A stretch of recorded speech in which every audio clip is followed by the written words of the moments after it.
Hello again, everyone, and welcome back to Dream Daddy.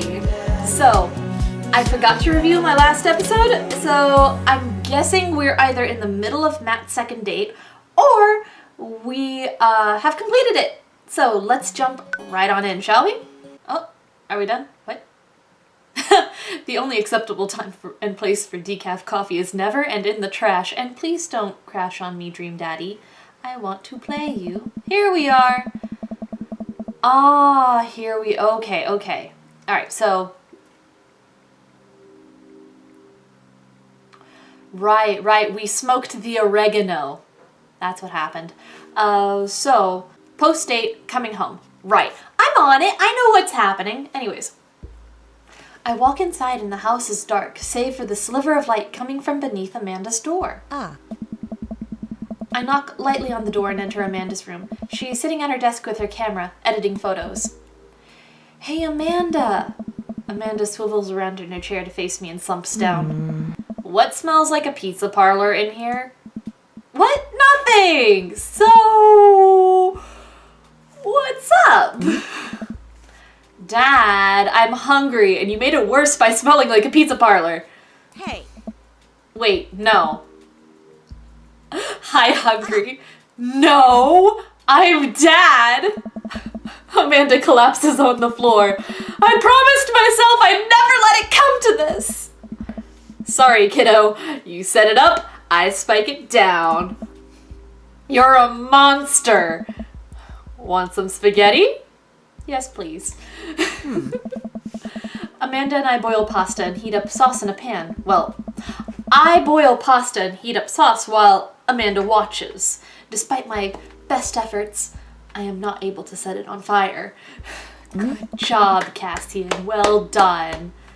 How was record collecting? It was great. Did you know that Matt used to play in a band? No way. Was he good? I don't know if the band was good, but he played some piano for me tonight and it was amazing. All right. He played piano for you? Dude. Yeah, I brought it up that he should play at the open mic night that's happening in his coffee shop, but he got kind of weird about it. Hey, I saw a flyer for that! We should go! It's not too late to start a father-daughter punk band and play a couple tunes there. Yeah, let me break out my glockenspiel. I think I only know hot cross buns, but we can work off the chord progression.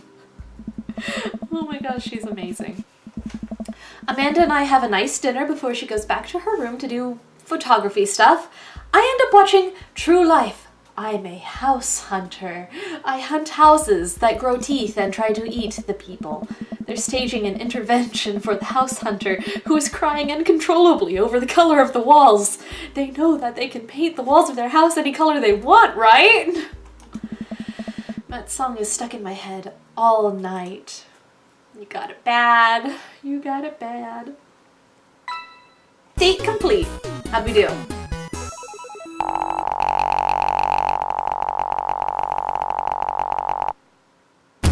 Yes! You lit an arcade fire in my heart. Arcade fire in my heart? Oh, oftentimes I have no idea what it is they're saying in those, little things, because it's so quiet compared to everything else. But, S rank. So glad for that. It's what he deserves. Anyways, so, King of Carrot Flowers. Well, it's been a long day. I'm just about ready to pack it in. After a few bites of ice cream from the freezer, I turn off all the lights and walk down the hall to my room. I wonder if Amanda's still awake. That kid needs some sleep. As I pass her room, I can hear a faint sound, but I can't quite make out what it is. I get a little closer. Is she crying? No, Amanda Panda! I gently knock on the door. Hey, Manda? The crying immediately stops. Not right now. Her voice sounds strained. She sniffles. I need to make sure she's okay. I open the door. Oh, baby! Oh, no! In the dark, I can see Amanda's outline in the middle of her bed, knees hugged up against her body. Is everything okay?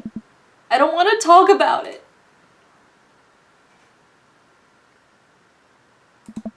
Did something happen? No, nothing happened. Go away. I don't know what to do in this situation. Cause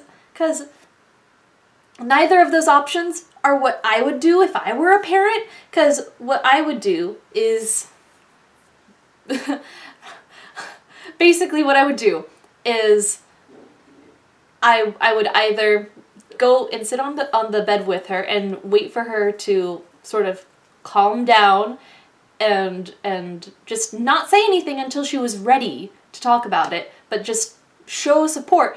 Or I would immediately go make hot chocolate, bring it, and like put on a comfort movie, because that always helped me if I was like in a state, like even if I didn't want to talk about it, just knowing that someone in my family was like willing to just put out an effort to make me feel comforted and loved would be enough.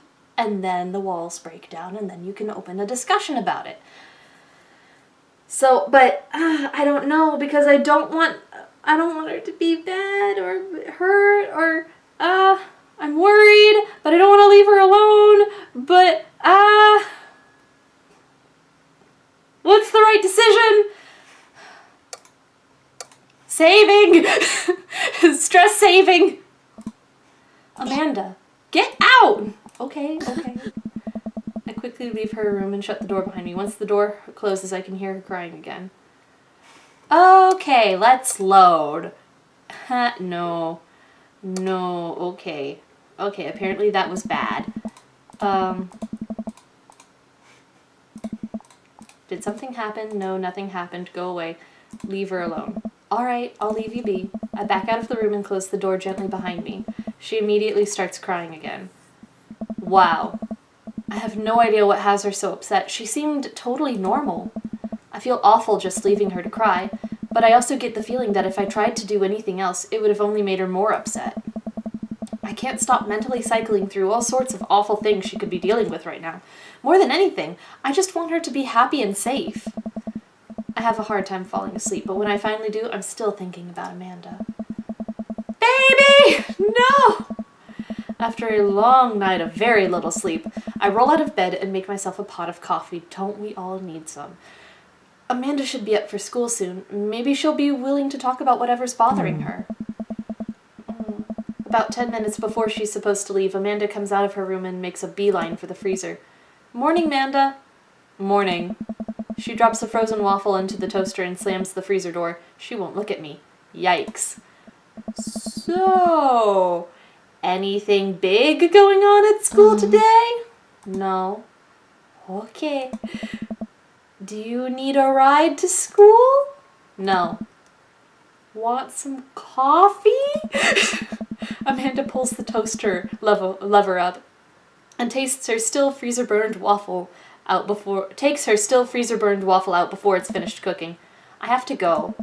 Amanda picks up her bag and storms out. Oh, okay. I haven't seen her act like this in a long time. It's usually short-lived, but it always hurts. Hopefully this blows over and things are back to normal soon. I sit back at the kitchen table and look at a picture of Amanda and I hanging on a wall. In it, I'm teaching her to ride a bike. Her face is a mixture of excitement and pure, unadulterated fear. I remember how determined she was. Every time she would fall off and scrape her knees, she would get up and try it again. Finally, I had to stop her because she was bleeding everywhere. Then she started to cry because she didn't think she needed bandages and wanted to keep trying. As I put the bike away, she just stood in the middle of the street and screamed. Then I took her for ice cream and it was like nothing ever happened. Oh my gosh, that's reminding me of something that I would do whenever I was little. Because when I was very, very little, like maybe 5 or so, one of the first games I ever played on console was Zelda Ocarina of Time. I have arachnophobia. And the first boss is a spider queen. You can imagine how well that went. But I would try, and I would try, and I would try, and I couldn't figure anything out because I'm like little, and it doesn't make sense, and I'm hitting it, and nothing's working, and finally I would toss down the controller and run screaming and crying back to my room. This happened with a few games growing up, namely Soul Calibur. Friggin' Ghost. But that just reminded me of that for a second. After giving it a bit of thought, I decided that if I force her to talk about it, I'm only going to make things worse. But I have an idea. I start rummaging around for ingredients. I hear Amanda walk in the door. Instead of heading for the kitchen like she usually does, she makes a beeline for her room. She's clearly trying to avoid me. Hey, Pumpkin? What? Can you come here for a sec? There's a moment of silence. Yeah. I wanted to say sorry about last night.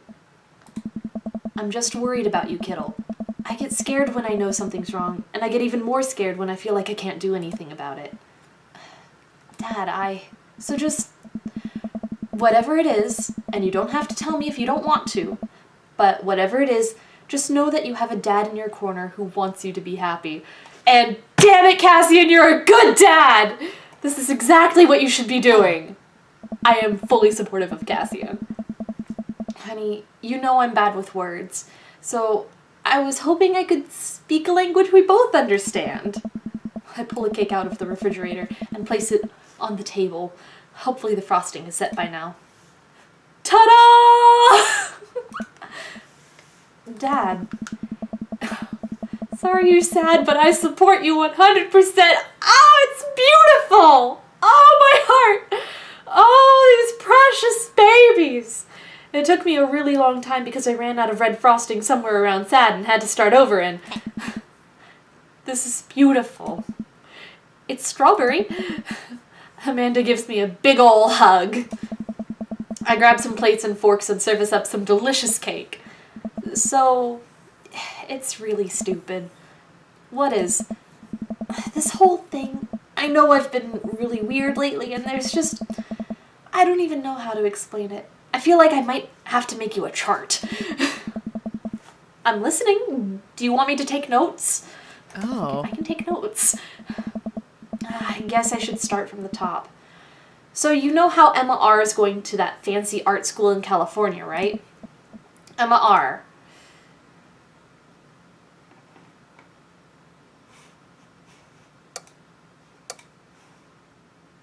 When in doubt, save it out. The one who puked in Dead Goth and Beyond? Dad, that was me! What? I thought you were Emma P. Dad, are you doing okay? I am getting legit worried. I've been doing a lot of gluing and varnishing in unventilated spaces. Carry on. Anyways, ever since she got the acceptance letter, I've been feeling like she's drifting away, you know? And she's been spending a lot more time with Grace and Emma P. I just thought it was all in my head for a while, but then I found out that Rosie M, from Rosie M, that both of the Emmas, Grace and Noah, all went to a party at Mackenzie F's on the same night that they all told me they were busy studying for the Calc AB final. Yikes. So, another important piece of information is, God, this is embarrassing. I have a crush on Noah, and, that's a thing. What? Whoa, I had no idea! I definitely did not know that. Okay. You're a bad liar. So are you. I learned from the worst. Anyway, so the only person I told about the crush was Emma R, and she promised not to tell anybody. I didn't confront them about the party thing because I didn't want to start drama, so I just kept quiet and kept going about my business. Amanda sighs. And then one day I invite everybody out to get nachos at the mall, and after not texting me back for like 2 hours, even though none of them even ever put their phones down for more than like 60 seconds, they all say they're busy, like simultaneously. So I tell them, never mind, I'll just eat nachos at home, right? But we're out of chips, and I really, really wanted nachos.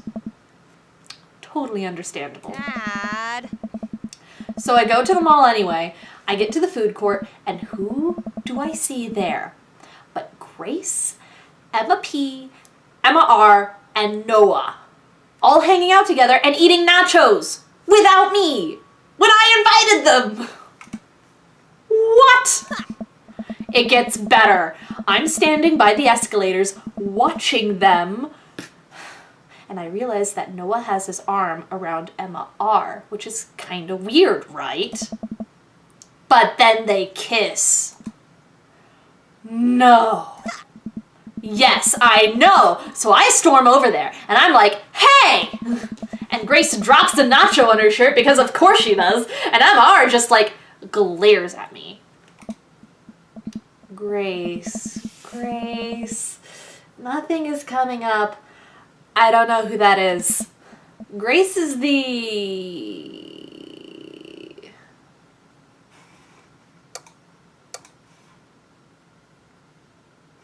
gossipy one?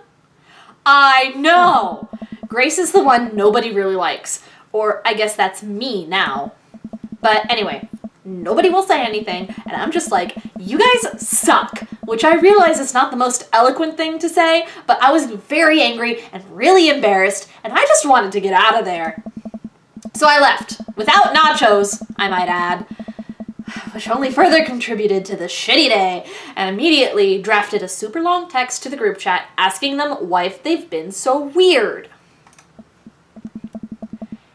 And I wrote another one to Emma R, asking how long the Noah thing's been going on, and...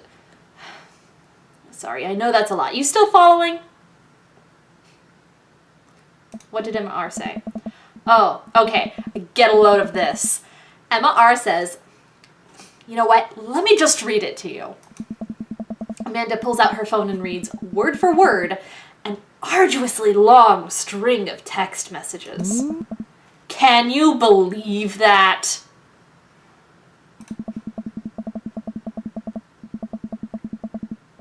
No, that's not. No.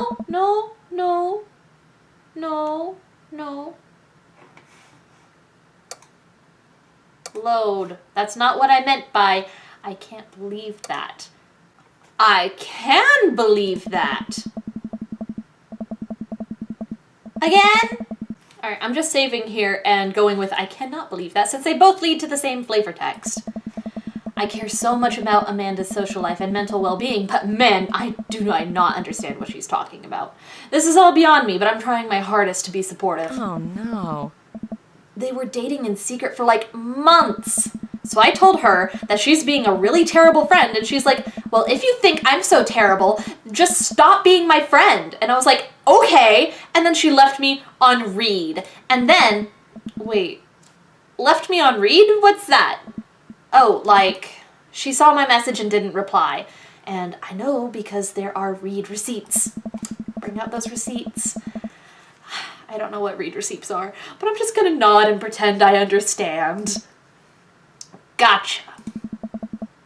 So while this is all happening, I'm talking to Emma P about how mad I am because she's at least being kind of reasonable, and I'm venting to her about how pissed I am at everybody and stuff.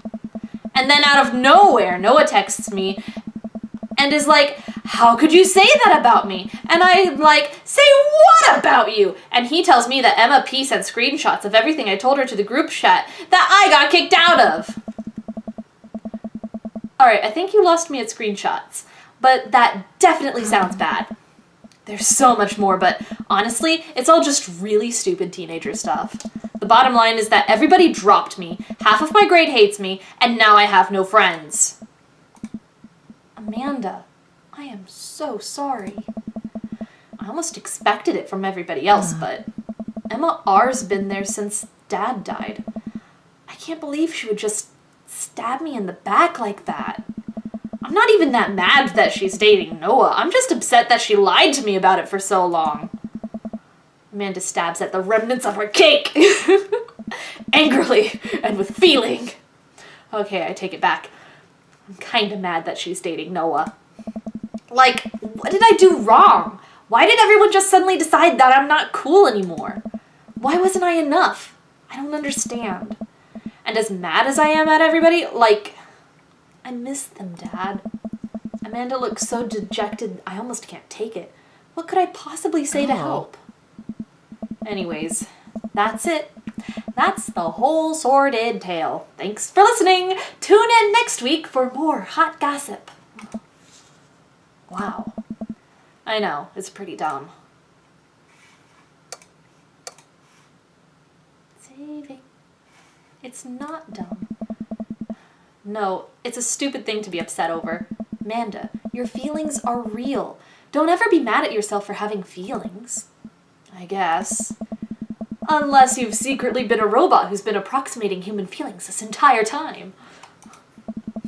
Dad, if I was a robot, I would have transformed into a monster truck a long, long time ago.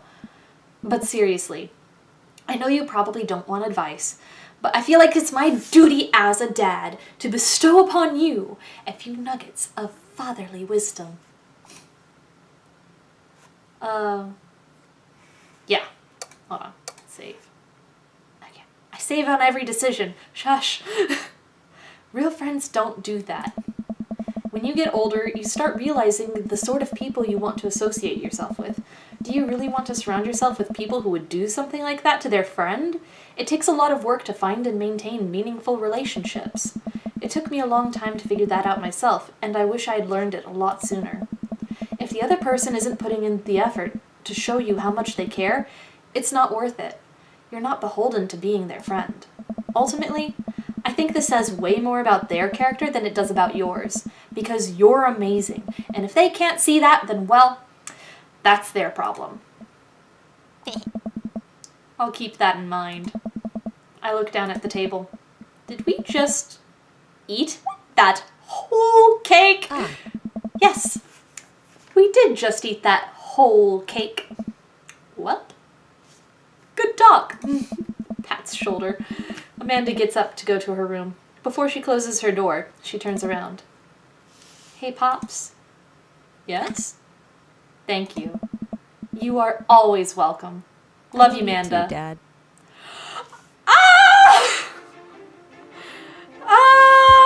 I'm so happy. It turned out well. Oh my goodness. Welcome. You've got dads. That was intense. I wasn't expecting that much emotional intensity when we got back into this. Oh. Okay. I think I am going to leave this here for now. So thank you guys for watching, and we are going to date Craig in the next episode. So, bye-bye.